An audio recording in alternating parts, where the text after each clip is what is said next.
Hello guys, in today's video, I'm going to show you how to activate a product on Steam. So let's begin. Now, you just need to go to the homepage first so you can directly follow me through here because this feature has been moving quite a lot and right now it's quite hidden. So you just need to click on library, right? And it will show all of your games around here. Then over here, at the bottom left corner, click on Add a Game. Then you will have the option to activate a product on Steam.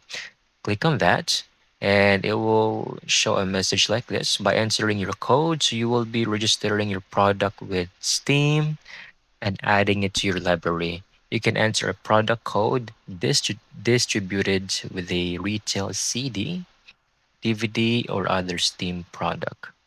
So enter the code, click confirm. It might take less than a minute or two, and then that's it. That's how you actually activate the product on Steam, and it will now be added to your library.